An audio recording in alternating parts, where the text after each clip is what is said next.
Welcome, one and all, to the Mudai Manga and Book Club podcast. Today is January 8th, 2025, and this is episode 0, the Testening. My name is Louie, and I will be your host and driver on this bus to Manga Town. Joined with my co-host, the one, the only, the I have read more books in 2024 than I can count, and it's definitely more than 4, Tom. Hello. I have read more books in 2024 than I can count. And it's definitely a number.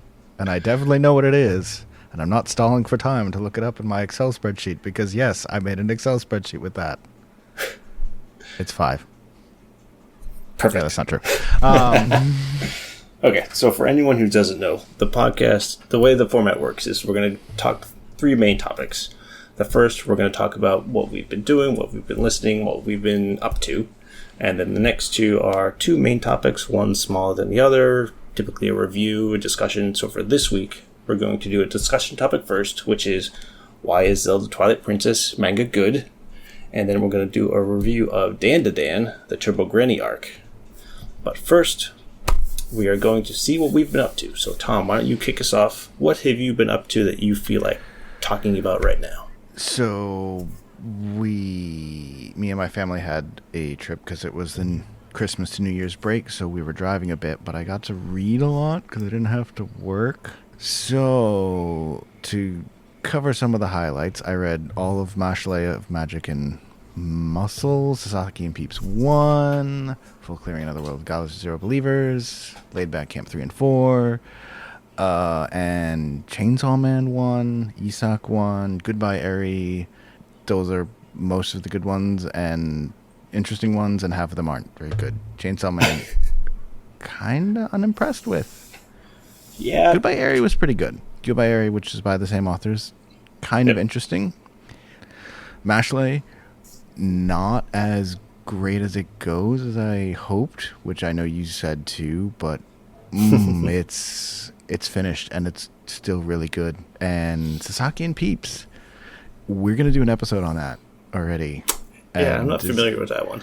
I was not either, and then I read it, and it's like, oh, okay, that's what this is. Oh, no, it's also about, it also has, It basically just decided to look at the list of genres that were available and take all of them and shove them in a bucket and just go. Okay. So for Chainsaw Man, you had never read them before, right? Not a single one. Nope. Okay. I only have the first one right now. And then after it, I read Goodbye Eri, which is like a one-off manga that he made as well. So what it does that I like is it's good at being violent, which is sometimes fun, but like, it's kind of blah. It is first volume manga, and that's not necessarily going to be the best of anything, but it does not jump out at me as something that I'm like, oh boy, I can't wait to read more. Definitely. I've read most of them, and that's definitely one that it gets better as it goes because just how the story is. And then Goodbye Eri was written between like the first major arc and the second major arc of Chainsaw Man, as he took like a break of Chainsaw Man to do that. Okay. So like for a year or 2, he just did Goodbye Eri instead, and then went back to Chainsaw Man. I could see that, and there are some we'll probably talk about Goodbye Eri 2 at some point, but unfortunately, I already have seen a one-shot manga that has the same feeling, maybe not the same like topics, and just absolutely mops the floor with it. In Solanin, which is an excellent one-book manga. But Goodbye Eri, the art and the style of it is very good. But it's like, oh my goodness, it's by the guy who did Chainsaw Man. It's gonna be amazing. Yeah. Like you see ads like that on the front of the book, and then it's fine. Yeah. It's good. I'm not upset that I read it. And for anyone who doesn't know, the Goodbye Eri is just a single volume self-contained story. Yep. I don't know if it even has like chapter markers. I think it's just a single book. I think so. Yeah. But I have to double check. There is some really interesting things to talk about it, but this isn't the time for that, and it's not I was hoping for more. I was hoping for Fair this enough. to be something Yep. super awesome, and it's like, it's fine. It's good. I enjoyed it. Yeah. I had the same feeling, and we can do a bigger review of it later, depending on how things go. So what about you? What have you been reading or doing? Okay, so I have 3 big ones. So the first is Reborn as a Vending Machine. I wanted the dungeon, so I read the first 2 volumes. It is your typical isekai, where you are reborn. This person has been reborn as a vending machine. The story is ridiculous. I guess a minor spoiler, he dies by being crushed by a vending machine. Because he is in love with vending machines, he prevents a vending machine from breaking as it falls by throwing his body underneath it, thus killing himself and being reborn as a vending machine. So there's that, and then he gains strength because he's just a vending machine, so obviously a vending machine can't move. Mm-hmm. So he gains strength or power by people buying things from his vending machine. So kind of weird. It's silly. The story is not the most engaging, but yeah, it's really good. It's funny. Yeah. It's not deep, but it's funny. The next one I read was Campfire Cooking in Another World with my absurd skill manga. I read the first 5. I think they're up to 10. A guy, like a typical corporate job, gets killed. I think he gets... Yeah, this one he does get killed too. I think he gets hit by a bus. Like the typical one. But it's more of, okay, he's there. No, he got summoned. That's what it was. He was summoned to another world. And it's like, okay, you have nothing special about you. So he just like, all right, I'm out of here. I'm leaving. Because I'm not doing any adventures. So he just leaves. But his power, in this one, is that he can buy things from a Japanese supermarket with his ability. So he feeds money in. And he can say, I want some flour, some soy sauce, and some of this. And here it is. It's funny. There's a ton of cooking in it because he's just like, okay, we have some monster meat. We're going to fry it up. We're going to make some taiyaki. We're going to make some... Not taiyaki. The breaded pork one. Tonkatsu. Tonkatsu. So he makes some tonkatsu, he makes some fried chicken, he makes all kinds of things. So there's tons and tons of cooking. And he becomes friends with monsters, so it's kind of a fun, very light story. Mm-hmm. Still not sure where it's going yet in the long run, but it's fun, it's cute, it's kind of a thing. Yeah. And then the other one that I just finished is the Elden Ring Book 1.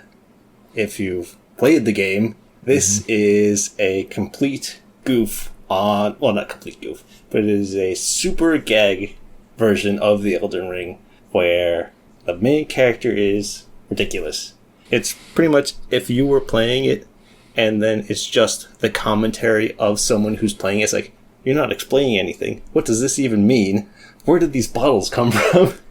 It goes deep into some of the lore, and it's just like, it needles like the story. It's like, this guy looks really weird. I'm not going to talk to him anymore. Oh, I'm supposed to go that way? Yep, turn around, going this way. I'm not dying again. But it does go through the story. And you know the first major boss, or not major boss, like the first boss that a lot of people died to, it's begins with an M. Margaret the Fell Omen. Margaret the Fell. So when he gets to him, he is so bad that Margaret just takes pity on him and just teaches him how to play. It's like, you just suck. So this is how you're supposed to play this game. He's like, okay, I'll see you later. All right, goodbye. And Margaret disappears like, you have defeated the beast, and moves on. But yeah, so it's funny. It's definitely not a serious retelling of the story, but it's really good. I think there's 4 or 5 out now, or the 5th one's coming out soon. So that is definitely check it out. It's not for everybody because it's a very much a gag manga. So if you want a serious story, this is not it. Yes. I have that in my pile to read, so I am getting to it soon, and now I know I should get to it sooner. The art's great. Yeah. The story is silly. And if you know the Elden Ring, a lot of it will make sense. But if you don't know the Elden Ring story or haven't played it, you're going to be really lost. Okay. Definitely check it out if you have time. Very nice.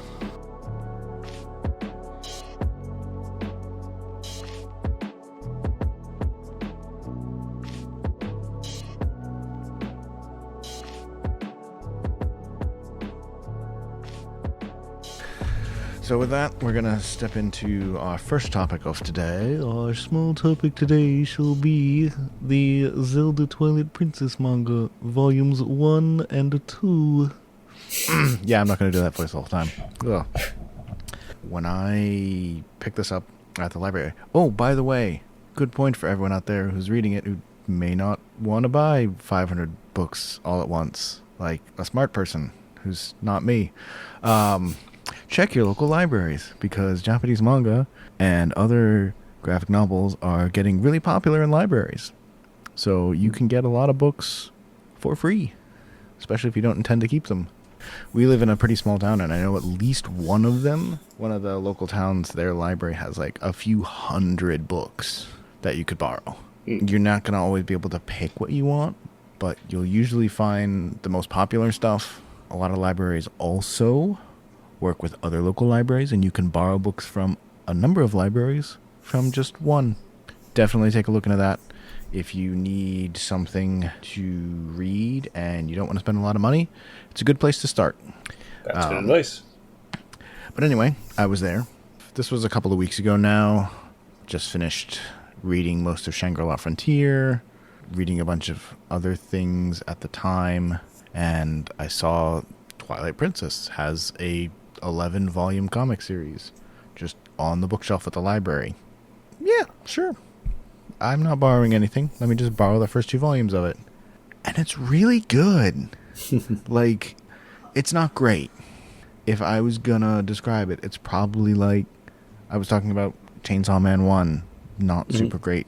It's like 8% better than that. Like, it's good. It's very specific. What I mean is, it's not like, oh man, this is so good and Chainsaw Man sucks. No, it's like, oh, okay. I expected this to be like this thing that I'm reading because it's free. And it turns out to be like, no, this is actually pretty good. Like, I can see why this was published. It was enjoyable. It was fun. And it was better than I expected the first volume of something to be. But I was thinking about it, and it's like, why? And I don't mean it just like, okay, what makes a comic good? But it's like, this is a video game comic book adaptation that's not being something silly like the Elden Ring one was. It's playing it straight. It's not doing much that's unique. It's not doing anything different. It's not changing the nature of the whole story. Why did this grab me, and why was it so good?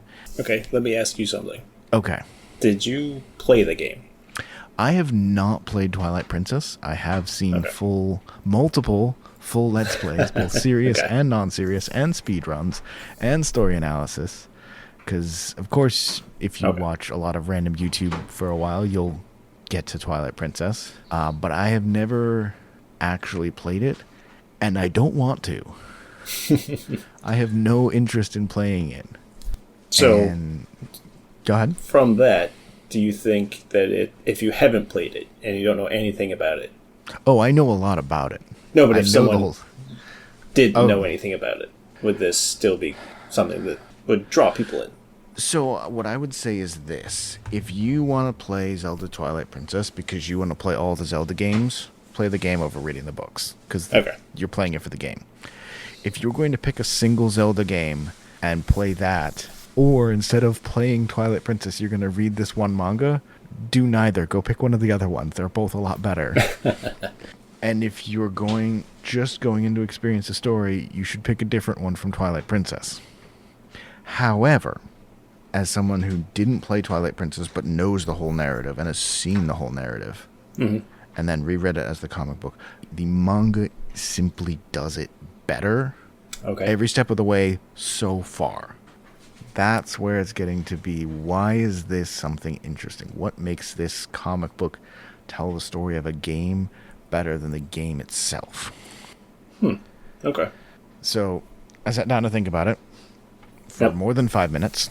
There's definitely a couple of reasons it's not better. Where it's not necessarily, it's not bad because of this, but the reasons why it's better are not the art. The art's fine. The art's pretty. It's got kind of a early 2000s, 2010s, which makes sense. That's when it was made. Manga which generally follows the art style of the game, but Okay. it's not completely inventive. It's not like this brand new art style. It's not super technical manga art. It's not Vagabond. It's not Blade of the Immortal. It's just, it works. If I remember correctly, the game took a much more realistic approach to the art style in this one. Very much so. Not just more realistic, but also much darker. Yeah. It's generally considered the darkest of the Zelda games. Does that come across in the manga? Oh, very much so. Okay. It's definitely a big part of it is the sort of dark side of what's going on, whereas some of the other games, like, oh, there's a horrible villain who's going to come and destroy everything, and like towns get eradicated. In Twilight Princess, people get murdered, kidnapped, sold into slavery, and the monsters are terrifying. It's still a Nintendo game, so there's not blood everywhere, and this is still a manga based on Nintendo, so it's not like it's Berserk and there's blood everywhere, but it definitely is dark and brooding, and people die violent deaths on screen. Okay. But I wouldn't say that that's what makes it so good, because the game was already like that. Yeah, and full disclosure, I have played the game, but I have not read this manga at all. Another thing I thought of that the manga does that you don't see in the game, Link talks a lot. In the manga. Like, he's a full character. They don't try to like play around with him just like going, huh? Yeah. That would have been funny. It would have been very funny. It would not have worked. He's like a full character in this. Okay. Talks to everybody, full backstory, all of that. Not my Link. But him like talking and like like that, he's just a character in the story. Okay. I don't think that itself adds something, although what they've done with the character, which we'll get to in a second, is really interesting. And another thing that I was like, oh, well, this is just a new series. You like it because it's new. The game's 20-something years old. The comic came out 10 years after that, which is still about 10 to 12 years old. Mm-hmm. And it's not, oh, I need to read something like this. Like, I just read the 18 volumes of Shangri-La Frontier. If I want a battle, I have better things that I've just read that crush this. We're going to talk about DanDaDan. I was reading that at the time. Destroys Zelda's Twilight Princess in terms of like how good, how much fun the story is. But this is good. Good. So if that's not why is it good? I think the easiest thing, Midna is in here. Okay. And anyone who knows Twilight Princess or Twilight Princess fans, like, one of the best things is Midna is in it. And Midna is in it, and she is just as wonderful as always. There's a couple of things, like there's some really fan servicey parts near the beginning. You get to see Midna and Zant fighting before the start of the game, back when she's at her full power and not in the shadow form. Mm-hmm. There's some moments in that where it's kind of like, maybe I'd reframe this. Like, it's kind of a little much, but it's not completely out of the scope and age range of the series. Okay. But it's still Midna, and she's still wonderful, and probably the best character of the whole story. And she's your companion in this one, right? Like your little helper. She's the Navi, the helper, the shadow character from the main story. Okay. She's well regarded as one of the most entertaining and enjoyable parts of the game because she does not accept your guff. She will make fun of you at every point and is incredibly helpful and important to the story and grows and changes throughout the whole thing. What also comes up with that is if you know the game, this comic does nothing to change that. The story is 100% front to back exactly the same as it is in the game. There are no twists, nothing is hidden, and if you don't know the game, spoiler alert, we just told you that Midna's from the other thing, Zant is evil, they have a fight beforehand, and Midna gets turned into a weird shadow creature. You don't find out about that in the game until halfway through. I think so, yeah. You find out about Ganondorf being sent to their world, Chapter 5. You find out about Midna being the queen and then losing her title to Zant, Chapter 1. All the plot twists, all the things from the series, from that game, the whole narrative complexity of it is right up front, shown straight to your face. Nothing is kept hidden. Nothing is going to surprise you. Nothing is going to be unexpected compared to what was in the game. And instead, the entire manga, and you really see this as it goes, relies on dramatic irony, which is the audience knowing something is going to happen and the characters not knowing, and the tension as you watch them slowly get further along. Both in the, you know who Midna is, you know who Ganondorf is, you know what they're going to do, you know what's happening, and all the characters in the events, no idea. Oh, hey, weird stuff's happening. I wonder what it could be. It's the evil king of darkness coming back to destroy the land. Yep, no clue. Wonder what it could be. I don't know. I'm going to go eat dinner.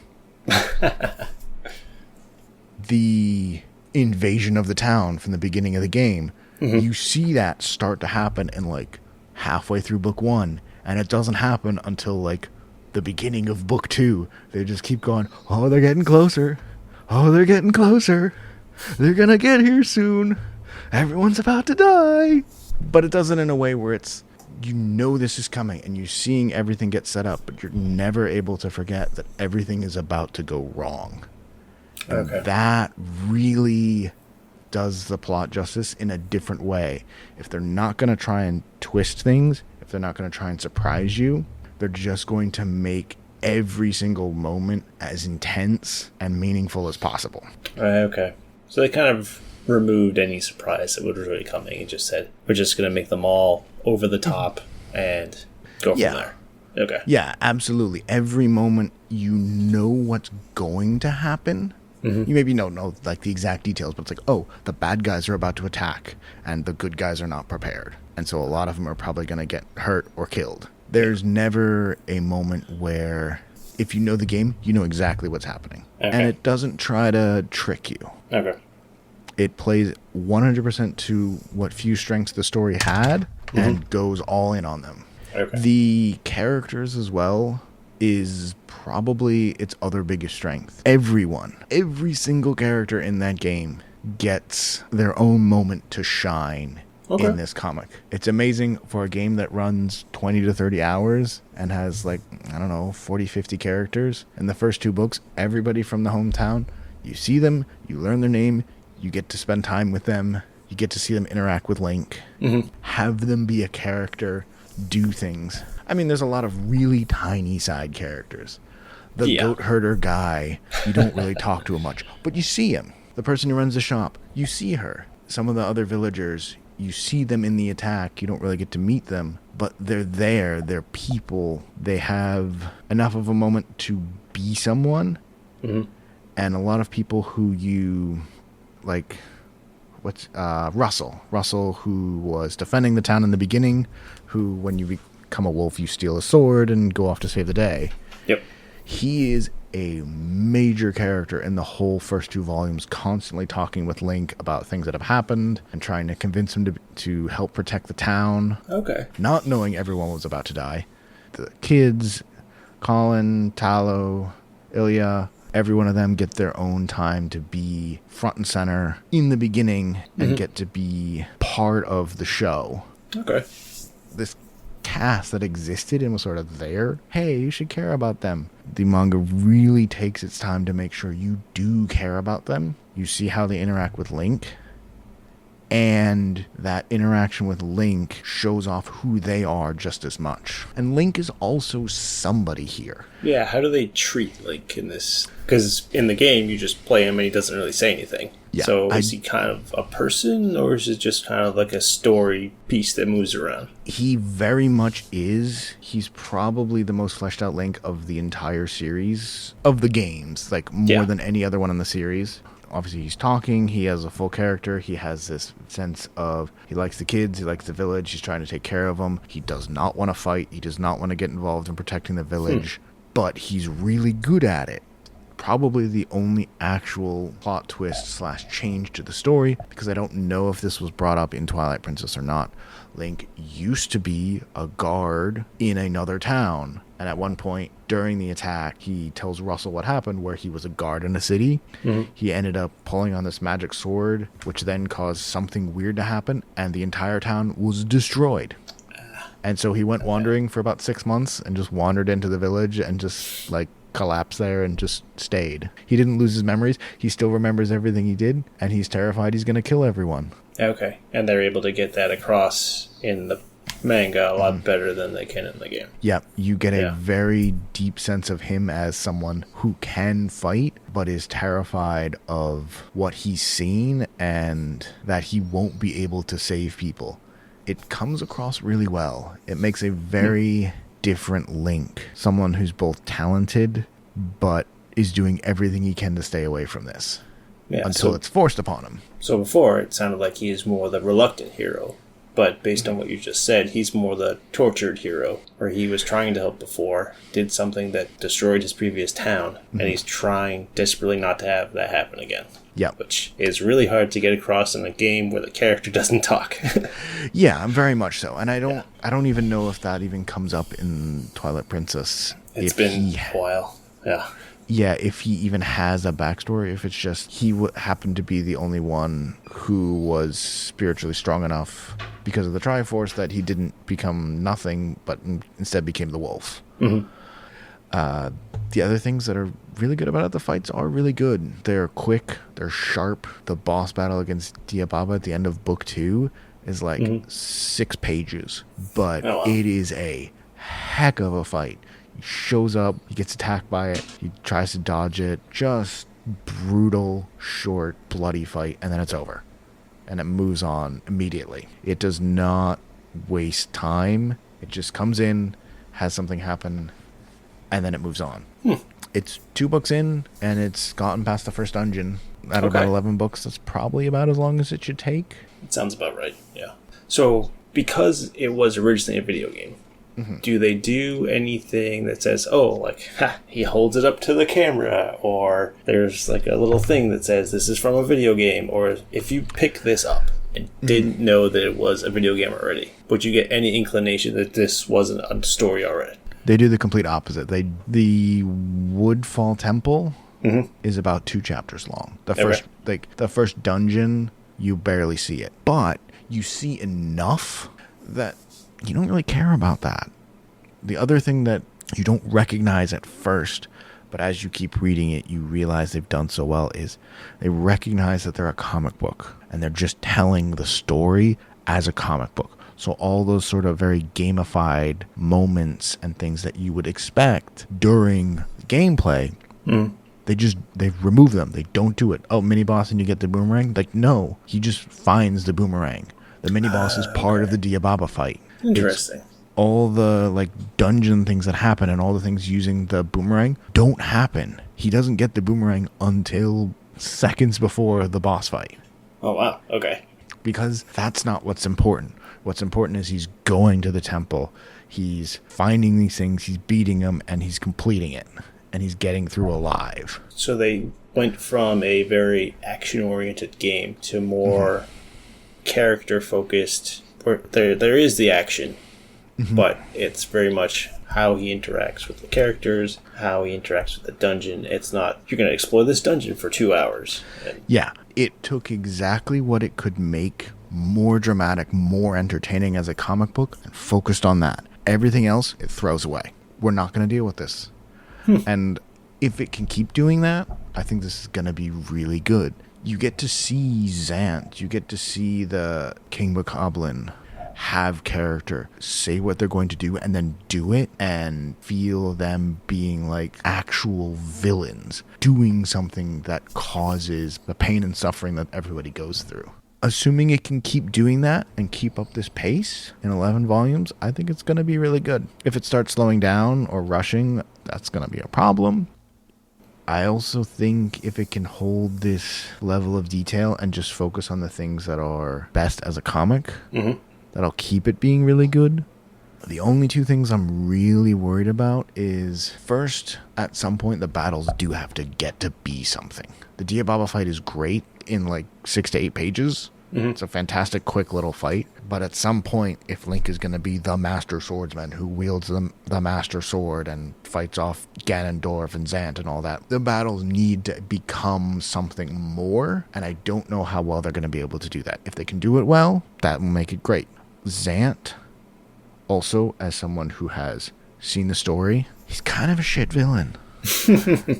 Twilight Princess, I agree as well, but a lot of people, if you ask them what's the problem with the story, is Zant is this huge threat in the first third, a complete joke in the middle third, and gone in the final third. Yeah, and Ganondorf just shows up and takes over and turns out to have been the villain all along, who didn't show up for the whole first half. And this is also the third game after Ocarina of Time, first game after Wind Waker, both of which the bad guy was Ganondorf.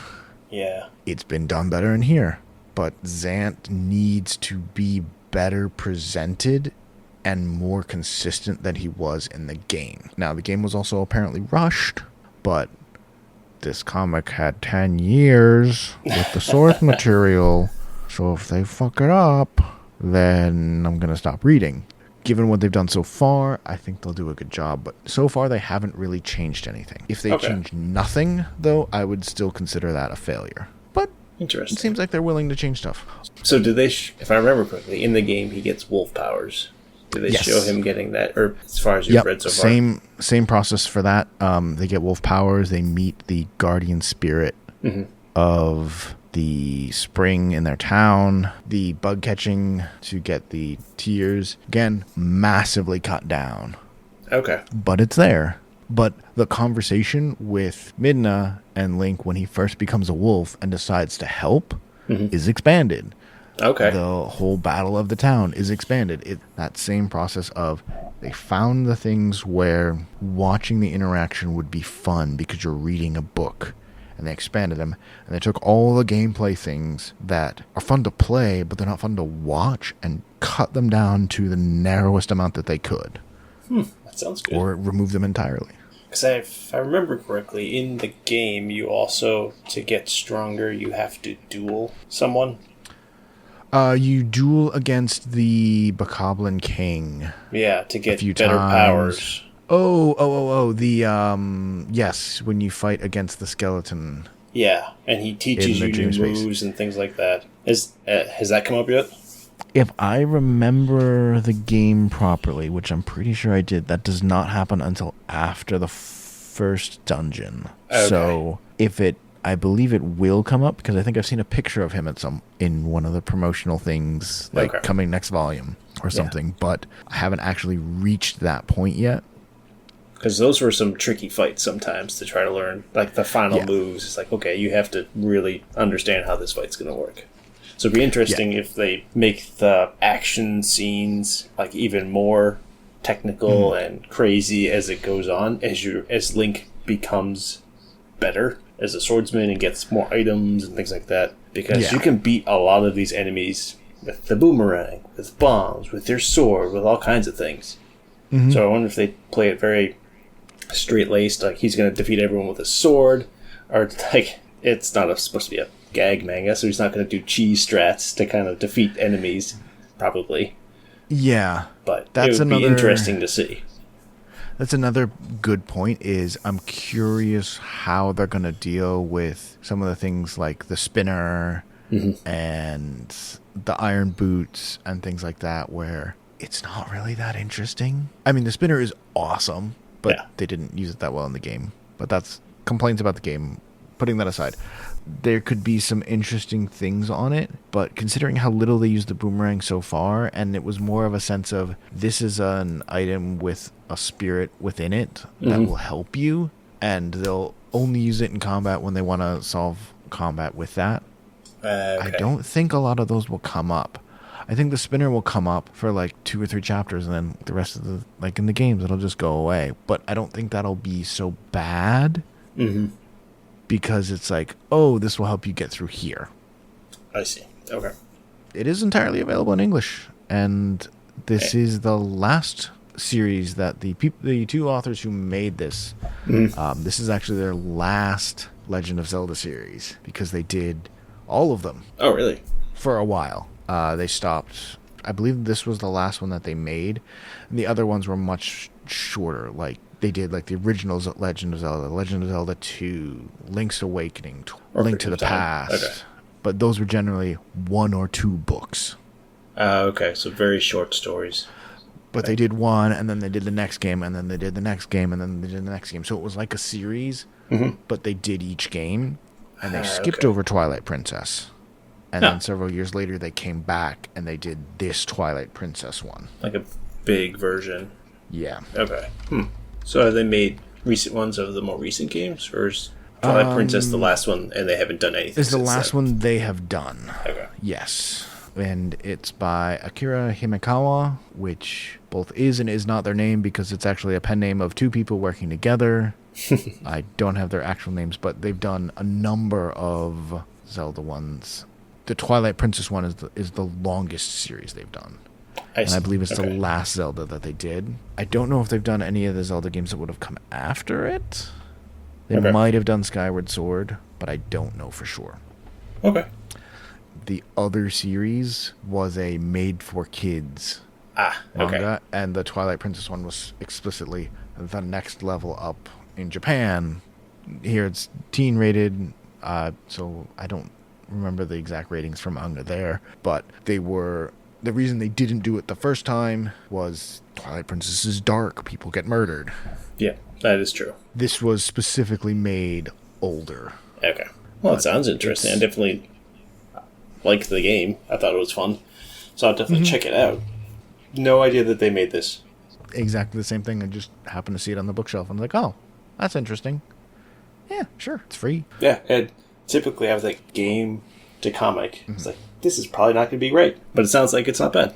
Yeah, no, I'm not a huge fan of the game, as you probably heard me say 11 or 12 times already. Yeah. But there was part of the story where it was like, there's an idea here that if you think about it as the idea itself, has something worth talking about.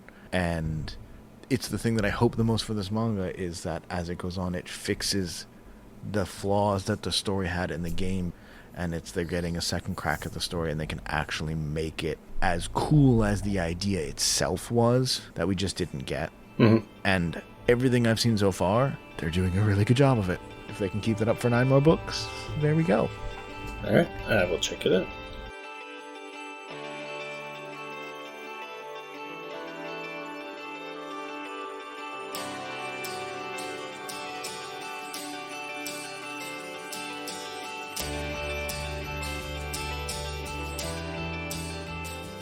Big discussion time. Today we're going to review DanDaDan, and specifically the Turbo Granny arc, which is the first roughly 11 chapters, or the first 1.5 books. So for anyone who doesn't know, this is a Shonen Jump manga. The author is Yukinobu Tatsu. I think this is his first major release. He was previously assistant to the Chainsaw Man creator Tatsuki Fujimoto. He helped on Chainsaw Man, I believe, and Fire Punch. Was I think another one? So DanDaDan takes place in present-day Japan. In the beginning, there's 2 main characters. Momo Ayase, who is our main girl. They're in high school. She is a big believer of the occult, a bunch of other things. And then the other main character is Ken Takakura. He's also called Okurun, which will make sense once I go through the story a little more. He is our main guy, or main opposite of Momo. He's also in high school. They're in separate classes. He is a huge nerd and is very much into aliens, UFOs, that kind of thing. And then in this part of the story, there's not many characters, so the other 2 main side characters are Psycho, which is Momo's grandma, and someone that will come up is called Turbo Granny, who is the main antagonist of this first section of the manga. It's not Psycho, it's Seiko. Seiko. Is the grandmother's name. Good point. Pronunciation, not the greatest. Okay.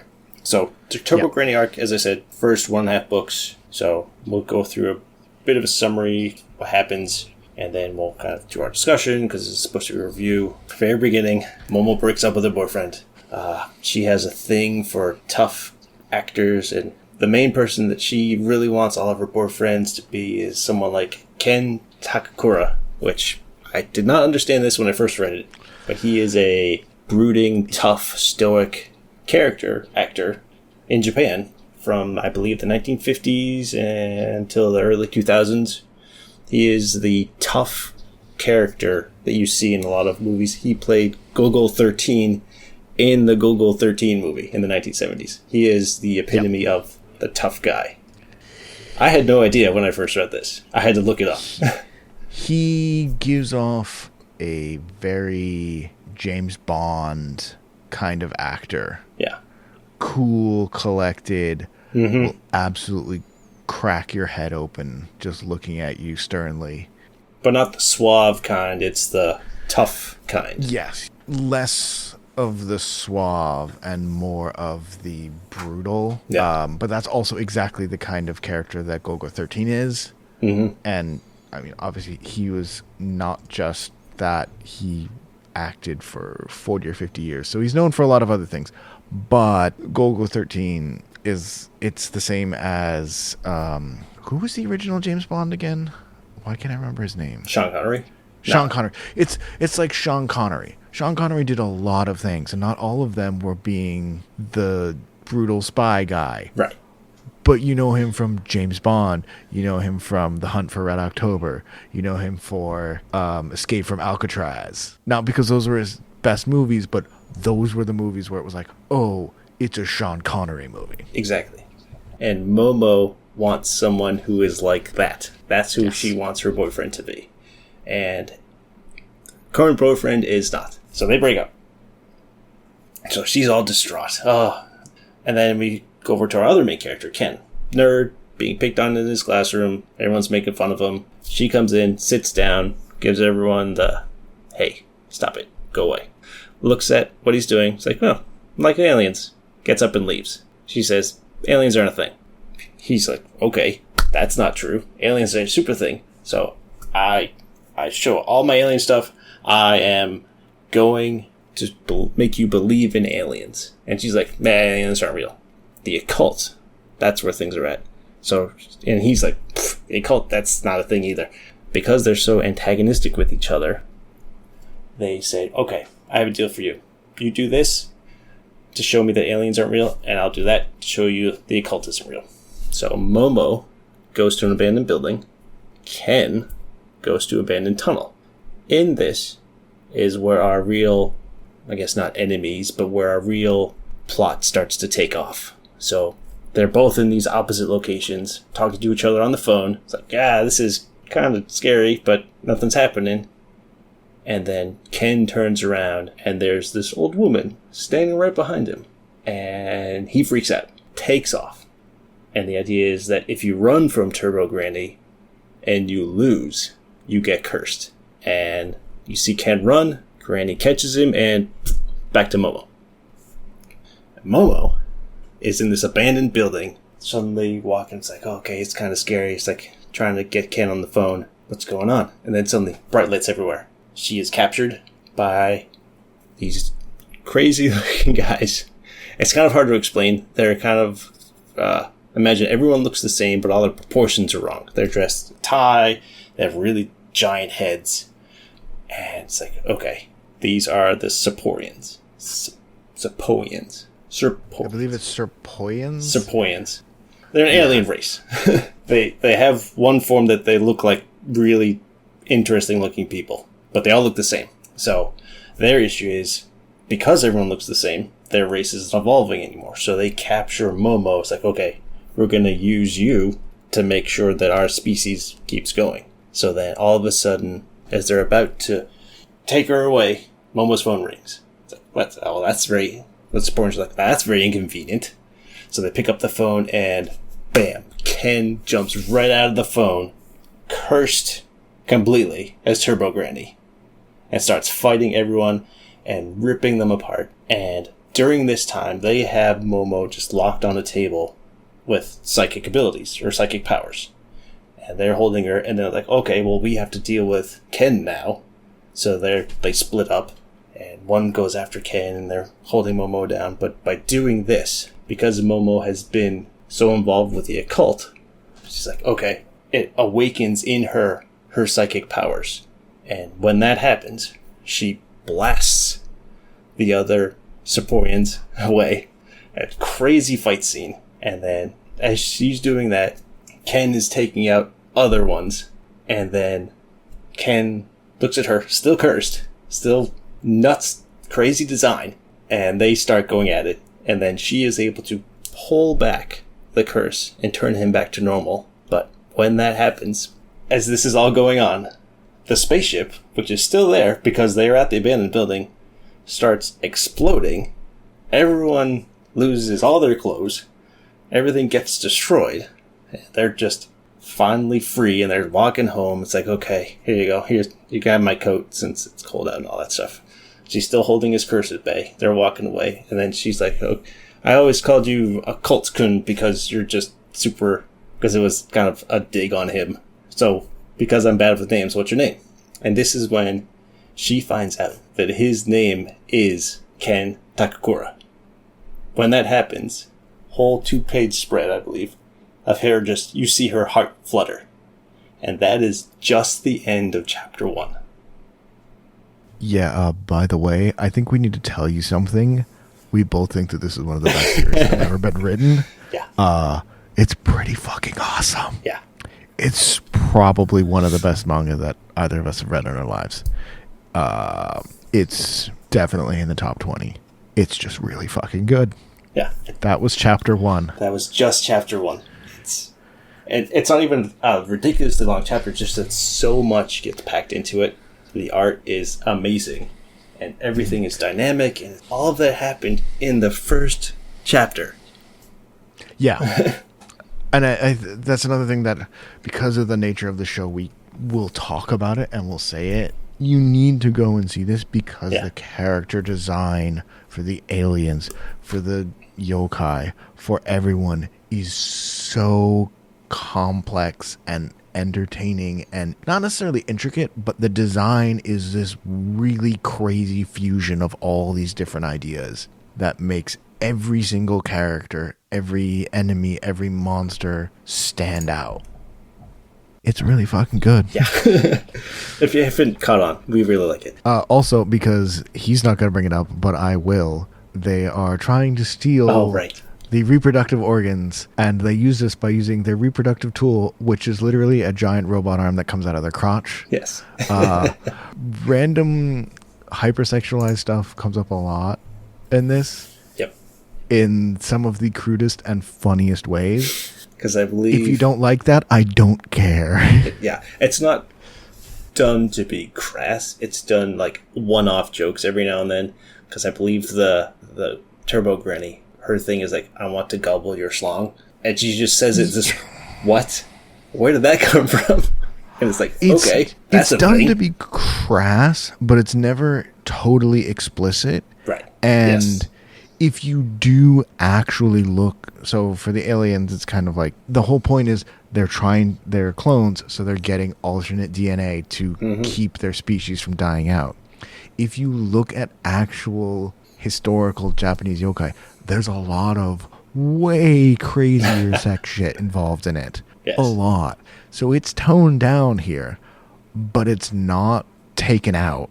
No. It's used, and it's really funny. Yes. And it's not like all the time either. It's very specific points. It's like, okay, this joke makes sense right here. Or this is how these characters are. It's not just constantly like that. And while it's there, it's also never explicit softcore porn levels. It's always, they talk about it and it's a thing that's happening, but it's for a joke or for a plot point. Everyone in the story is taking it exactly as seriously as it needs to be, and it's great. Yeah. It's fun. And this is, just so everyone knows, this is rated M, but it's more because of violence and things like that. Not for anything explicit. But, so that's the first chapter. The rest of the arc, Ken is cursed with Turbo Granny's curse. Okay, what do we do? So, as I said before, Momo is really being through the occult. So we'll go talk to my grandma. She's a shrine maiden. She can help us. So they go back to the shrine.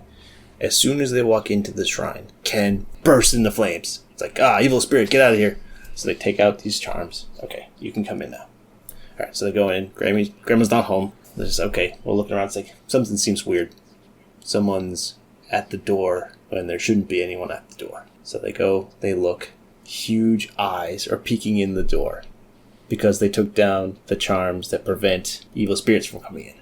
So then there's this crazy, ridiculous fight with a giant sumo spirit that just wrecks everything, and it's about Ken learning to actually use his power and Momo learning how to use her power to fight against other things. Because before, against the aliens, they were just kind of flailing around. But this is when they're like, okay, he really learns to use his power, because his power is all about speed. She can extend her psychic powers into giant hands, which she can grip and hold and do all kinds of things. This is what they can do. And they beat the spirit, and then they introduce Grandma. And Grandma, I'm still not quite sure, doesn't really look like a grandma, but she is introduced in this really comical way of, she is a spirit medium. So she is at a TV show, and it's, okay, we're going to ask Grandma to give us a psychic reading. So you have this famous actor sitting across her. She says, "You're married?" And he's like, "No, I'm single." And then a few other things like that. Well, that was a complete waste of time. Thanks for coming. Yeah, she got everything wrong. She found out later that was not true. She got everything right, and he was lying the whole time. But that's just kind of revealed as a side thing. It's not even part of the main story. It's like, you see it on the TV that they're watching later. It's like, oh, turns out he was a complete liar. It's like all these little things come up as it goes that shows... Technically, we never learn if his favorite food was ramen. That is true. We did learn that he was married and had a kid. Pretty sure he lied about it, but we don't actually see that's the true. To that. We don't actually know that last question. And they do bring that up in the story, which is why I'm bringing it up here, because they do point out we don't know, but we're pretty sure he was lying about that. Yeah. That bastard. Yeah. But, like, here's Grandma being shown doing her abilities, and it's like, no, you're just a complete joke. Ha ha ha ha ha. But no, turns out, yeah, she really knows what she's talking about, and she meets the two of Momo and Ken, or Okarun, depending on who you want to talk to, right after the fight with the sumo. And Grandma takes out cursed Okarun fairly easily, and it's like, okay, that's the thing. Grandma's really powerful. So then it's like, okay, he's cursed. Momo's psychic now. What do we do about it? Turns out that when all this happened, Turbo Granny stole Ken's schlong. It's gone. And there's lots of jokes about that, which is hilarious because it's like, okay, that's a thing, apparently. And so they have to get it back. So like, oh, okay. Well, the only way to beat a Turbo Granny is to outrun them. It's like, okay, well, I'll use my superpowers. I'll try to outrace her. I'll give it a few weeks. I'll train up and I can do this. So as they're sitting at home coming up with this plan, time stops. Momo's sitting there like, what's going on? People start getting nosebleeds. Turbo Granny opens the door. Huge face. Now, you got today. We gotta fight now. Okay, well, off we go. We gotta go fight Turbo Granny now. So they come up with a plan. They go to the tunnel where Okarun met Turbo Granny originally. Okay, so we got a race. We can do this. We're prepared. We got a plan. Turns out that there were two spirits. There was Turbo Granny. And then there's another one, which turns out to be a giant crab. I don't want to spoil it by saying what it is. Enemy crab. Yeah, this is a giant crab. And so they race, blowing through the city. They're blowing through the tunnels. Turbo Granny's doing everything she can to get the upper hand. The crazy scenes in this run are they're like blasting over buildings, through buildings. They go into a hot spring or a bathhouse. It's like, okay, the art is amazing as it's showing all this detail. Everything is picture quality. Everything looks, you can see all the dynamic motion, and they're just racing through the city. And then eventually they get outnumbered. There's a big train chase where they get on. At the end, they beat Turbo Granny, and he gets his schlong back. However, the next day, I don't know how you can not know this, but his balls are missing. And it's just so over the top. So they're like... I think, it's to be fair, they were taken along with his dick in the beginning. That is true. But, yes. Okay, so he got part of it back. But then he realized, okay, the next day, oh, wait. And there's a whole thing about him trying to tell Momo this at school. And it turns out, oh, yeah, we lost them. Because, yeah. And Turbo Granny, because of the curse in Ken, is removed. Because she's defeated. and gets put into a Lucky Cat figurine, who is now the mascot of the show. And that is really where the Turbo Granny arc is, because, okay, she's now their forced mascot. They now have to find his testicles, which are in this golden balls that had been lost on the train ride through the city. So there's 2 of those, and Ken's still somewhat cursed. Momo has psychic powers, and now we gotta go on the treasure hunt. And that's where the arc ends. So that's about chapter 11. And to give you a sense of like, this as well, like, this isn't just like, oh, he lost his balls, haha, that's another funny joke.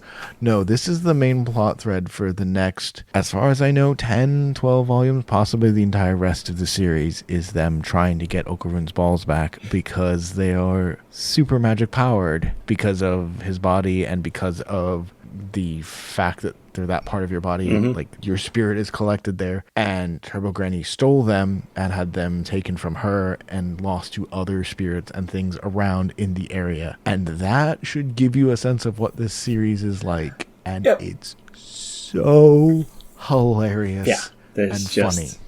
I forgot about the conversation at the school. Yeah. Because it's a conversation when they go back to the shrine and they are just messing with him the whole time. But how could you not notice? Okay, show me. What do you mean you don't want to show me? Yeah. It's like, I don't want to show someone's grandmother and a girl from my high school. It's like, why wouldn't you? Like, shut up. Yeah, there's a lot of that interaction between Momo and Ken of, like, I'm making fun of you, but kind of not, and teasing. There's a lot of teasing going back and forth. It was like, haha, this is funny, but I'm also taking this serious. Like, this is a serious issue when there's a fight going on. Yeah, and I think that's going to be something whenever we talk about DanDaDan, and anybody you see talk about DanDaDan is going to talk about how Momo and Okarun, their 2 characters, just work so well together, and they're constantly teasing each other. It goes both ways. Yes. It's never Okarun's the only one getting teased and Momo's not. Okarun teases the hell out of Momo every chance he gets, but then also they'll follow that up with a scene where, like, someone will get someone a present, or they'll go and face off against aliens or monsters for the other person, expecting nothing in return. And there are others who have talked at length about how well the 2 characters talk and how they build rapport and set boundaries, learn each other's boundaries, and then are clearly teasing them because they want to, but they know when they're going to hit a point that it's gone too far, and they always stop before that point, and they're always supporting each other at the same time. And it's really set in motion in this whole first arc, and it's just so good. The train chase, when they've run out of speed, and they're like, okay, I've got it. Let's jump onto a speeding train and use that to outrun them. And she still keeps catching up to them, and they don't know what to do, is a fantastic finale to this whole set. That, again, us just telling you about it isn't going to be nearly as much fun as you seeing it, but every moment of the chase, something new comes up, and it keeps ratcheting up and up and up and up. It's really good. You should go read it. Yeah, the whole final chase scene just keeps getting more over the top until you get to the final ending. And it's not like they win by sheer dumb luck either. You realize that this was a plan that they had to... This was like a contingency upon a contingency plan. That, okay, yeah, this was like... This is our last chance to do this. They had a plan. It worked. It made sense. And that's why they won. Not just because, oh, they tripped and we got lucky. Haha, great. Yeah. There is never Deus Ex Machina in favor of the protagonists. No. When something happens that you didn't see coming, it's always against them. Right. When something unexpected happens, it's always bad. And the characters are just scrambling to find some way to take what they have left and turn it around to save themselves. When they're running, they think they're going to escape because Okarun is so fast because he has part of Turbo Granny. Turbo Granny is faster. Yes. Okay, well, they're going to use Momo to, like, start hitting her with stuff. It's like, well, it turns out there's the giant crab that basically wipes the floor with any of Momo's abilities. A bunch of things happen. It's like, okay, we'll get on the train. It's like, well, guess what? The crab can grab onto the train. Yeah. Whenever something happens that wasn't hinted at before, it's always bad. Right. And every time it's them struggling and fighting to try and find something, anything that will let them finally win and escape. And they do. And it's always this new entertaining idea based on their powers. It's the exact right way you want to see any adventure story or something like that. Yeah, and it's great.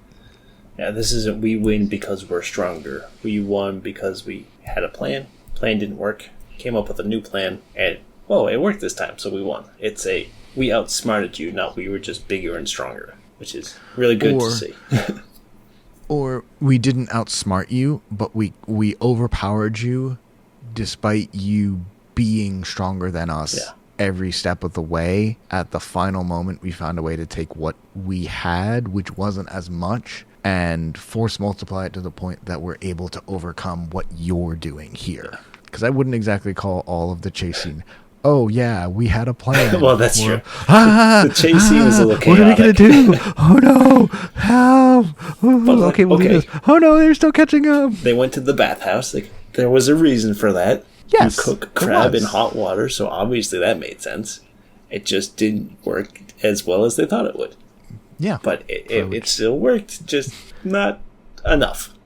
But then they had another plan, and then it was, okay, we're just going to run for it. We're close enough.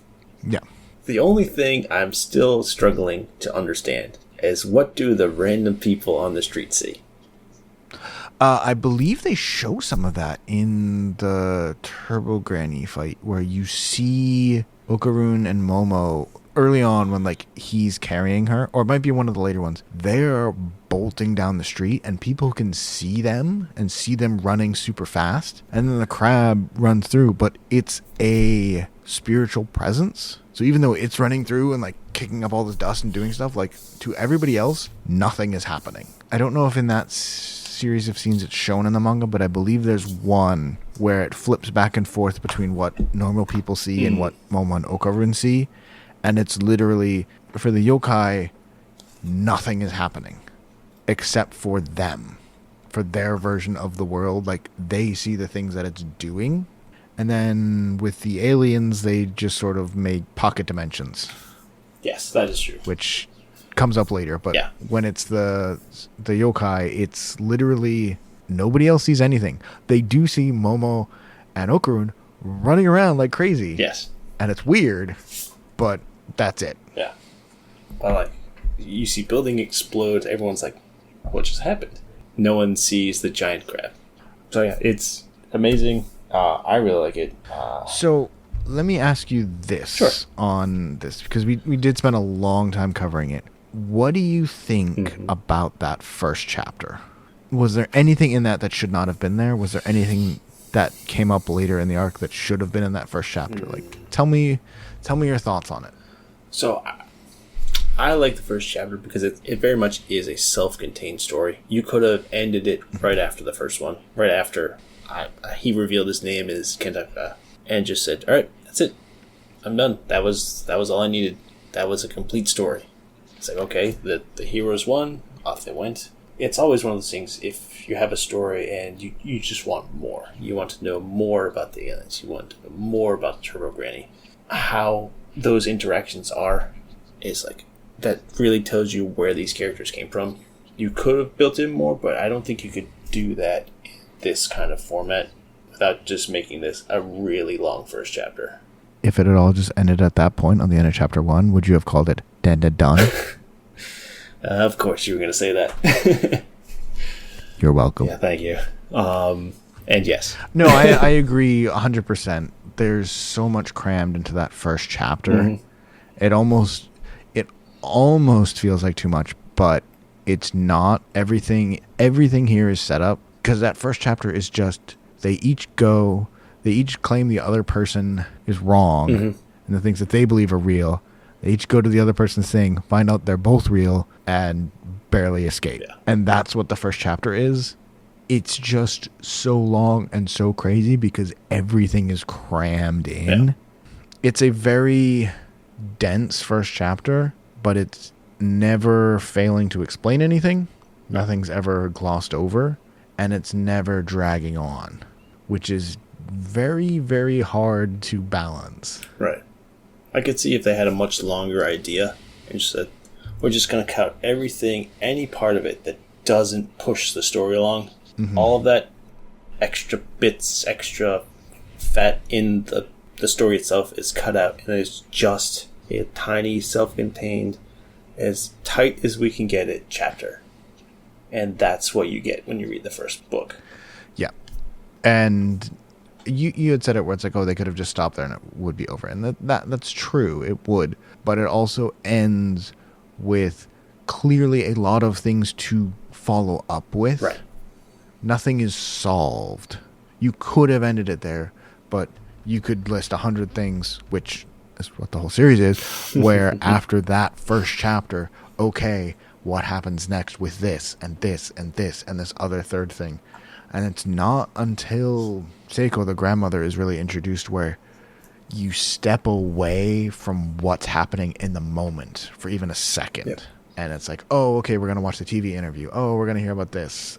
While you and I talked about the plot and the summary, we talked all about the aliens, but there's a lot of long conversations between Ken and Momo about who they are, their time in high school and growing up, and their problems with friends and social things and their personal issues, telling the other person like who they are and what they've been. And there's these long conversations in the middle of all of this on top of everything else we just talked about, also fit in there. And never once is it not important to showing the characters and the relationship that's going to happen because of this story. It's kind of amazing how much is crammed into it. So what about the rest of the arc? What do you think about it? Is there something, are there problems with it? I mean, we've obviously said how much we like it. So let's take a second and go the other way. Are there any problems that you have with it or what's going on with it? So as the arc continues, it's one of those, because this is a weekly comic, you start getting, okay, we need to have a certain amount of pages or a certain amount of story in between. So you do get the points where, okay, was the sumo fight needed? Yes. It dragged on a little, but it was definitely, we have to show the powers. We have to show how spirits work. There's a lot of things that maybe could have been tighter, but I think the amount of time that was spent in this first arc on each of the sections, you got the initial fight with Turbo Granny, and where she reveals. You got the fight with the sumo spirit. You have the interactions with the grandma at the house, where it's like, okay, we're going to do some jokes. We're going to try to lighten the mood because we just had two really serious fights go on. We need some levity to kind of uplift everybody before we drop another bomb on everyone and bring everyone down again. So that's more of what the grandma does. She's serious, but also kind of lightens the mood sometimes. She's not the comedic person of the group. It's more of, she's the wise sage who also kind of points out funny things and kind of is over the top sometimes. She kind of acts like a younger person, even though she is grandma, but then I'm still trying to figure out who she really is. Yeah. On the comedic part, I think that's another thing that really is great about this is there is no, oh, this is the goofy one and this is the straight man. No. Like every single person will get awkward or get silly about something and everyone else will call them out on it. And like everyone will be the butt of a joke at some point.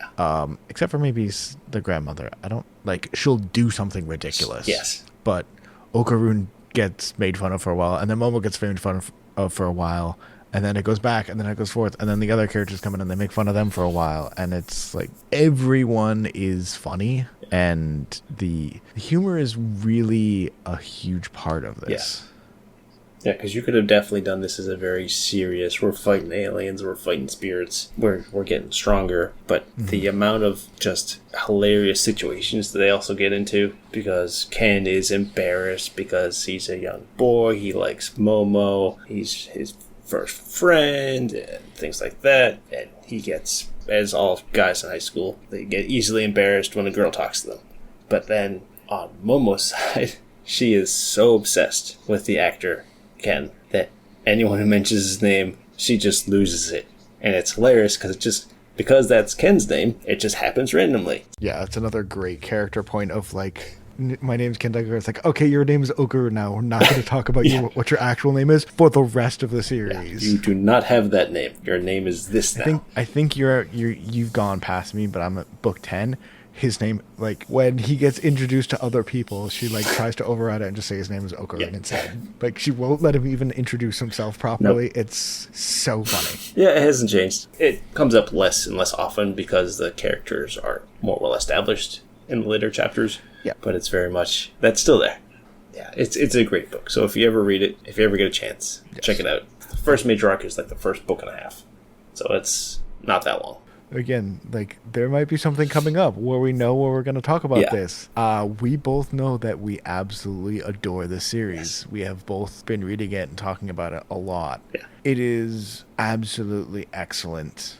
It's kind of hard to talk about because there's so much. We're like, oh man, you know what else is really good? This is really good. Yes. You know what else is really good? And it's like, so we really don't have anything to talk about. It's just like, oh, and then you're going to turn the page and you will continue to be happy. Yeah. But then on the next page, you'll continue to be happy because everything about this is wonderful. Yeah. And you should enjoy it because it's really good. And speaking of that, if you don't know, if this is I've never heard of this before, there is the new anime season 1 that just came out this fall, or last fall, 2024 fall. I think they've done all 12 episodes now. It is excellent retelling of the story. The intro is ridiculous, and the animation, everything, it's pretty much almost as good as you can make it to be as accurate to the story as you could be. It's amazing. The manga is great. The anime is great. Definitely check it out. I don't think I could stress that enough. Yep. This is also going to be something we're probably going to talk about at some point. But the opening song, when I first discovered it, I listened to that for probably 3 or 4 days straight. We will talk about it later because I know what's further down in the show notes. Yes. But also, I know one of my plans for one of the episodes we're going to do one day, and it still also involves that song. Yes. I have not myself watched any of the anime. I've seen clips from it. We're going off on a tangent of, oh man, you know what's so awesome about this? The anime is so... And the manga too. I haven't looked into it as much as the anime because the anime is new. And where I'm at the manga, I don't want to find out what happens later until I get to it. But the anime is full of Easter eggs. It's full of references to all sorts of other things. The animators are clearly having the time of their lives making the series. And having so much fun with it. It is a shonen series. Yes. But it is all of the best things that a shonen series could ever be, all crammed into one. Yeah. And that's not something you see that often. Every other major shonen series I can think of, like, oh, it has this, this, and this, but it doesn't really have a great that. You know what? Let me actually ask you this as a specific question. Is there anything... For now, we're just talking about the Turbo Granny arc. Is there anything in this that you think is bad? Because I will stand on this hill and say, I do not think a single thing in this is bad, other than maybe like, oh, this picture on page 5 of page 132 could have been slightly more. Like, no, every single thing in this whole Turbo Granny arc, to me, knocks it out of the park. Fantastic. I have zero complaints about anything. And I would agree. I don't think you could do this better. This story is great. It's clean, it's concise, it knows what it wants to do, and it does it really well. The art fits the story perfectly. Everything is dynamic. The characters are all different. They're all unique. No one is just a cookie cutter. Everyone has, you know what they're doing, you know why they're doing it. They have their motivation. There's a distinct enemy that they don't have to fight always, but they still have to defeat. There is background on all these people. There's reasons that the enemy is doing what they're doing that get revealed. I don't think there are many other stories that are this clean and concise and do what they want to do and do it this well. I agree pretty much 100% on that.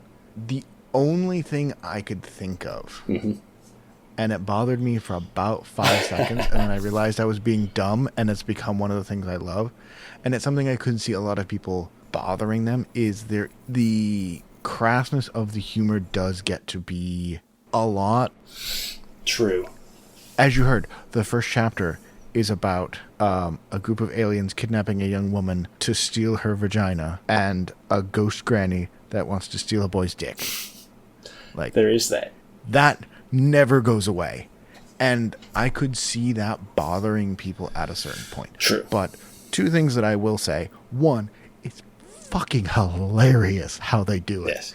It's never just for the joke, but it's never not also a joke. Right. Yes. It's always played as a joke. It perfectly straddles that line.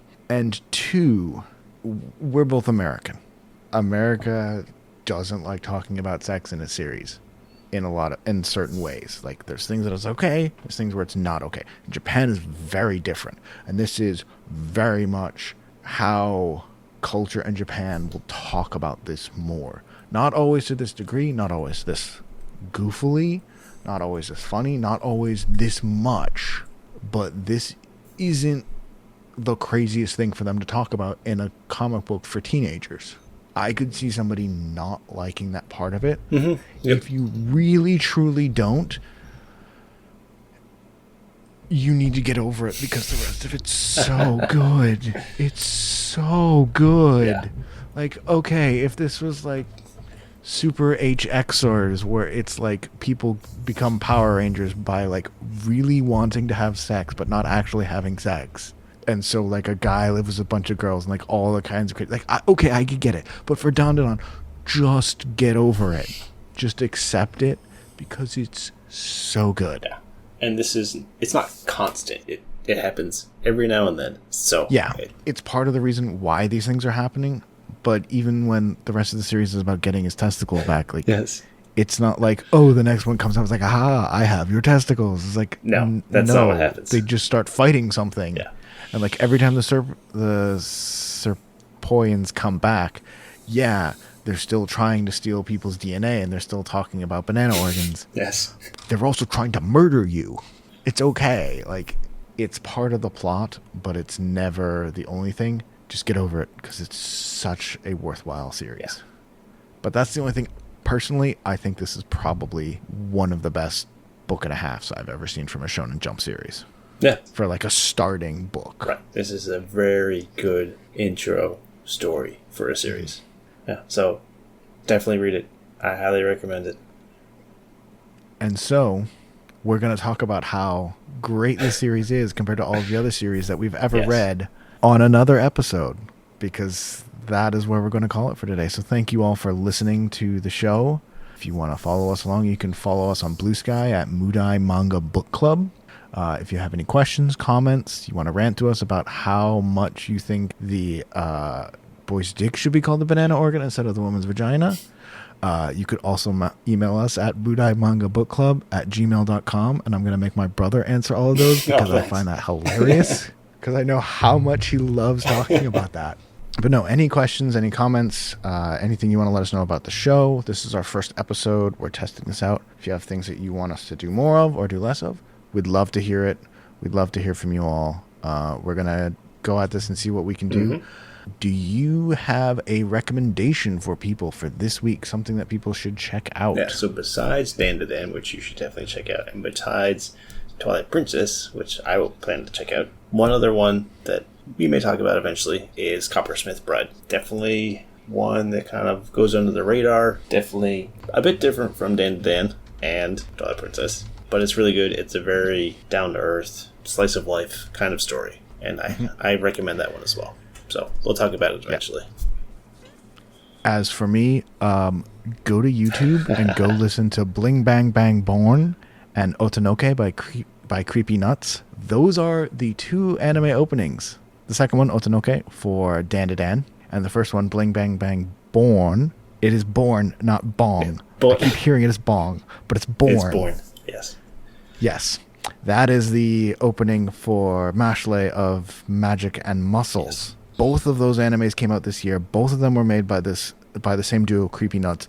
They are two of the best anime openings especially if you like hip hop. Yes. Fantastic. Yeah. And both of them have versions where they took the anime and made a semi-music video of the opening. So it's the whole song to the opening clips and other like special things and showing off the lyrics. They are both fantastic songs, and you should go listen to them. Yes, I also highly recommend that. Otanoke, I listened for about 3.5 days straight. Bling Bang Bang Bong, I listened to for about 3.5 days straight last week. Of course. Otanoke was a couple of weeks ago. Yeah. Bling Bang Bang Bong, I listened to last week because I just read all of Mashley. Yeah. Because I read the first chapter and I'm like, dang, this is really good. And then I had to read the whole rest of it. As for next week, you have no homework because next week we are going to be doing our favorites from 2024. Yes. To be fair, this isn't going to be our favorites of what was released in 2024 because I can't be bothered to track that. Some are. Some of them are. Yes. These are our favorite things that we read in 2024. Yes. Some of which are new, some of which are old, but they're all new to us. So if you want to tag along, remember what you read and write down a list of your top 5. Yeah, and we will talk about them next time. Thank you all. Have a good one. Thank you. Bye.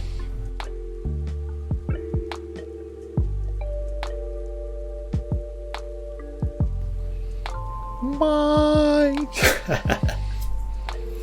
Musical outro. Do, do, do, do, do. Yeah, that's going in there. Yeah. That's going in there. You're going, It could be after the outro music.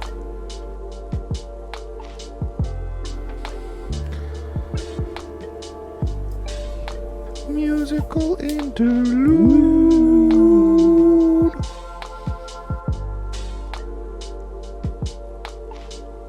Also, Link and Ilya need to get to fuck at some point because, oh my god, they are the most adorable thing in this. And I'm mostly saying this sentence, so halfway through I can just cut it out in the edit.